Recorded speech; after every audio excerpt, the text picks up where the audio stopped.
நாடாளுமன்றத்திற்கும் சட்டசபைக்கும் ஒரே நேரத்தில் தேர்தல் நடத்தும் ஒரே நாடு ஒரே தேர்தல் முறைக்கு ஒப்புதல் அளித்துள்ள மத்திய அமைச்சரவை இது தொடர்பாக சட்டத்தை விரைவில் கொண்டு வருவதற்கு திட்டமிட்டுள்ளது. இந்நிலையில் ஒரே நாடு ஒரே தேர்தல் என்பது நடைமுறைக்கு சாத்தியமற்றது என தமிழக முதலமைச்சர் ஸ்டாலின் எதிர்ப்பு தெரிவித்துள்ளார். போதைப் பொருட்கள் கடத்தலுக்கு 10% போலீசாரை தவிர மற்ற 90% பேரும் உடந்தையாக உள்ளதாக குற்றம் சாட்டியுள்ள பாமக நிறுவனர் ராமதாஸ், இந்த அதிகாரிகளுக்கு உத்தியோகம் தேவையா, லஞ்ச மூட்டை வந்தால் போதும் என கருதும் போலீசார்களை தண்ணியில்லா நாட்டுக்கு மாற்ற வேண்டும் எனவும் சாடியுள்ளார்.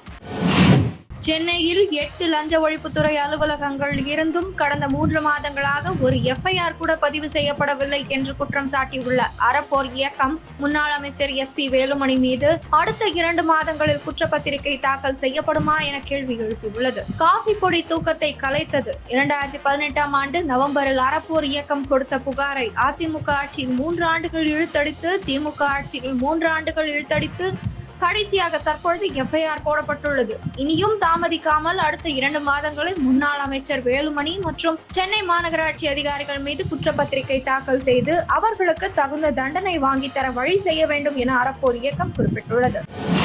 திருப்பதியில் பிரசாதமாக வழங்கப்படும் லட்டுவில் நெய்க்கு பதிலாக விலங்குகளின் கொழுப்பை ஜெகன்மோகனின் அரசு கலந்ததாக ஆந்திர முதல் மந்திரி சந்திரபாபு நாயுடு குற்றம் சாட்டியிருந்தார். இது தொடர்பாக அமராவதியில் நடைபெற்ற கட்சி கூட்டத்தில் பேசிய அவர், ஜெகன்மோகன் ஆட்சியில் திருப்பதி லட்டு கூட தரமற்ற பொருட்களால் தயாரிக்கப்பட்டது. நெய்க்கு பதிலாக விலங்குகளின் கொழுப்பை பயன்படுத்தினார்கள். தற்போது தூய நெய் பயன்படுத்தப்பட்டு வருகிறது. கோவிலில் அனைத்தும் சுத்தப்படுத்தப்பட்டு தரம் மேம்படுத்தப்பட்டுள்ளது என்று அவர் கூறினார். இந்த சூழலில் சந்திரபாபு நாயுடுவின் குற்றச்சாட்டுக்கு YSR காங்கிரஸ் மறுப்பு தெரிவித்தது.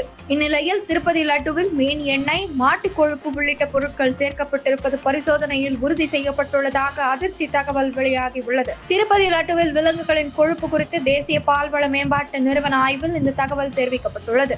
இதன்படி லட்டுவில் மீன் எண்ணெய், மாட்டு கொழுப்பு, சோயாபீன், சூரியகாந்தி எண்ணெய் உள்ளிட்ட கொழுப்புகளும் உபயோகப்படுத்தப்பட்டுள்ளது ஆய்வு மூலம் அம்பலமாகியுள்ளது. வீடு, கடை வாடகை உள்ளிட்ட சாதாரண ஒப்பந்த ஆவணங்களுக்கு 200 ரூபாய் மதிப்புள்ள முத்திரை தாள்களை பயன்படுத்தவும், பதிவு செய்யாமல் வைத்துக் கொள்வதாக இருந்தாலும் இந்த மதிப்பு முத்திரை தாள்களையே பயன்படுத்த வேண்டும் என பதிவுத்துறை அறிவுறுத்தியுள்ளது. சட்டவிரோத பண பரிமாற்ற விவகாரத்தை கையாள இந்தியா சிறப்பான நடவடிக்கையை எடுத்துள்ளதாக பாராட்டியுள்ள FATF அமைப்பு, அதே நேரத்தில் பண மோசடி வழக்கு விசாரணைகளை துரிதப்படுத்த வேண்டும் என கூறியுள்ளது. ஜம்மு காஷ்மீரில் 2வது கட்ட தேர்தல் பிரச்சாரம் சூடுபிடித்த நிலையில் பிரதமர் மோடி மீண்டும் அங்கு சுற்றுப்பயணம் மேற்கொண்டு ஓட்டு சேகரித்தார். பாஜக சார்பில் ஏற்பாடு செய்யப்பட்ட பொதுக்கூட்டத்தில் பேசிய பிரதமர் மோடி, தேசிய மாநாட்டு கட்சி, மக்கள் ஜனநாயக கட்சி மற்றும் காங்கிரஸ் கட்சிகளின் சுயநல அரசியலால் காஷ்மீரில் உள்ள இந்துக்களை வீடற்றவர்களாக ஆக்கியுள்ளது. காஷ்மீரில் எப்படியாவது ஆட்சிக்கு வந்து கொள்ளையடிக்க தீவிரமாக உள்ளன. இந்த 3 கட்சிகளும் காஷ்மீருக்கு அழிவை தந்துள்ளன. இந்த கட்சிகள் இந்துக்கள், சீக்கியர்களுக்கு எதிராக அநீதியை இழைத்துள்ளன. முன்பு லால் சவுக் பகுதியில் தேசிய கொடியை ஏற்றுவதற்கு அச்சுறுத்தல் இருந்து வந்தது. இப்போது அந்த நிலைமை மாறி உள்ளது. ஜம்மு காஷ்மீர் குழந்தைகளிடம் தற்போது கற்களுக்கு பதிலாக பேனாவும் நோட்டு புத்தகங்களும் இருக்கின்றன என தெரிவித்துள்ளார். அதிபர் தேர்தலில் தலையிட முயற்சி செய்வதாகவும், ட்ரம்ப் பிரச்சாரம் தொடர்பான தகவல்களை திருட முயன்று வருவதாகவும் ஈரான் ஹேக்கர்கள் மீது அமெரிக்க உளவுத்துறை குற்றம் சாட்டியுள்ளது.